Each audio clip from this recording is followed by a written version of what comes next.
Bonjour et bienvenue. Le plus grand défi pour beaucoup d'entrepreneurs, de consultants, c'est simple, c'est comment exister dans un marché complètement saturé.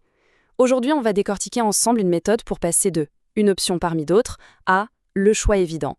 Et la première clé, elle se trouve dans une phrase que tout le monde a peur d'entendre. Voilà, c'est exactement cette réaction que tout le monde redoute. Ce petit commentaire, qu'on pense tout bas mais qu'on dit rarement, eh bien il signale un problème de fond, un vrai problème business. L'offre est vue comme interchangeable. Une marchandise, quoi. C'est ça le fameux piège du générique. Alors, la question est posée. Comment on fait pour sortir de cette masse, pour ne plus être noyé dedans? Comment on crée une vraie connexion avec les gens qu'on a vraiment envie d'aider? La réponse, attention, elle est un peu contre-intuitive. Il ne s'agit pas de crier plus fort, mais de parler beaucoup plus clairement à beaucoup moins de monde. Ok, première partie. On va essayer de bien comprendre ce problème du générique.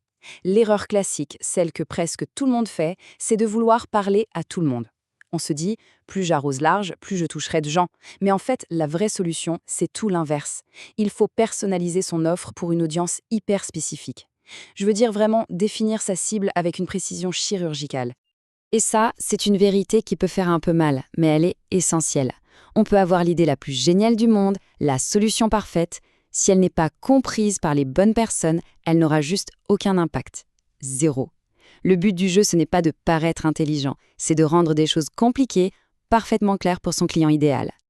Bon, d'accord, mais comment on fait concrètement? Comment on passe de la théorie à la pratique? Eh bien, la réponse, elle tient dans un outil super puissant, le persona. C'est quoi? C'est tout simplement la construction d'un portrait robot de son client de rêve. C'est la méthode qui va permettre de mettre un visage sur cette fameuse cible spécifique dont on parle. Attention, un persona, ce n'est pas juste une invention sortie de nulle part. Non, c'est un profil composite basé sur des vraies données qui incarne le meilleur client qu'on puisse imaginer. Ça lui donne un visage, un nom, une histoire, et ça transforme une cible abstraite en une personne presque réelle. Pour que ça devienne bien concret, le mieux c'est de prendre un exemple. Alors on va mettre la théorie de côté 2 minutes et on va faire la connaissance d'un persona. Pour l'exemple, on va l'appeler Fred. Voilà, ça, ce sont les bases pour Fred. D'un coup, ce n'est plus un dirigeant anonyme, c'est Fred. Il est PDG dans la pharma, dans une boîte de 50 à 200 personnes. Chaque détail, là, ajoute de la clarté. On commence déjà à imaginer un peu son quotidien, ses problèmes, ses défis. C'est ça le début de la précision. Alors, avoir un persona comme Fred, c'est super. C'est un très bon début. Mais il reste une question absolument cruciale. Est-ce que ce Fred est une cible viable pour le business? Et c'est là qu'intervient ce qu'on peut appeler le test de réalité.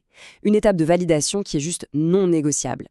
C'est la question à 1 million, parce que c'est facile de tomber amoureux de son persona sur le papier. Mais pour qu'une entreprise fonctionne, pour qu'elle soit rentable, ce client idéal doit cocher des cases bien précises. Sans cette validation, honnêtement, toute la stratégie peut s'écrouler comme un château de cartes. Alors voici les 4 points de cette checklist. C'est vraiment la base.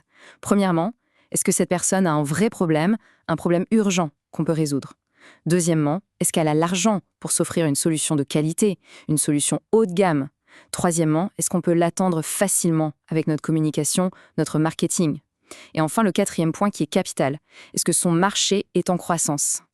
Et ce dernier point, celui sur le marché, c'est peut-être même le plus important de tous. Pensez-y, on peut avoir le meilleur produit de la Terre. Si on essaye de le vendre sur un marché qui est en train de s'effondrer, c'est comme essayer de remonter une rivière à contre-courant. On s'épuise pour rien. Le choix du terrain de jeu, c'est fondamental. L'exemple parfait pour illustrer ça, c'est Kodak. On se souvient tous de Kodak. C'était un géant. Mais ils étaient sur le marché de la photo argentique au moment où le numérique explosait. Résultat, l'entreprise a failli y rester. Et à l'inverse, regardez l'intelligence artificielle aujourd'hui, c'est un TGV lancé à pleine vitesse. C'est tellement plus facile de réussir quand on a le vent dans le dos, quand le marché nous pousse vers le haut. Ok, le persona est créé, il est validé, on pourrait se dire, c'est bon, le travail est fait. Mais non, il y a un dernier niveau, un niveau supérieur, qui fait toute la différence entre une bonne stratégie et une stratégie qui cartonne vraiment.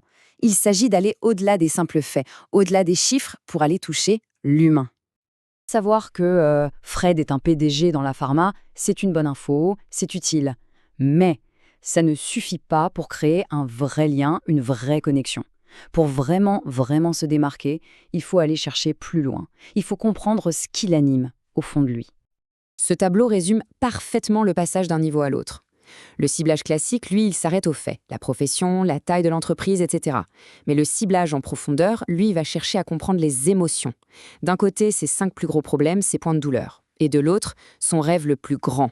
Quelle est son aspiration ultime? C'est là que ça devient puissant. C'est en répondant à cette question que l'offre devient quasi irrésistible. Donc, pour résumer tout ça, le chemin pour sortir du lot, il passe par la spécificité. Tout commence avec une niche, une cible bien précise. De là, on construit un persona détaillé avec un nom, un visage. Ensuite, étape cruciale, on le valide avec nos 4 critères. Et enfin, la touche finale, c'est d'aller creuser pour comprendre ses plus grandes douleurs, mais aussi son plus grand rêve. Et on va finir là-dessus, avec cette question. Finalement, au-delà de tous les problèmes du quotidien, au-delà des services qu'on peut vendre, quelle est la grande transformation que le client idéal espère, peut-être même sans oser se l'avouer? C'est la capacité à répondre à cette question qui fait passer du statut de simple prestataire à celui de partenaire indispensable.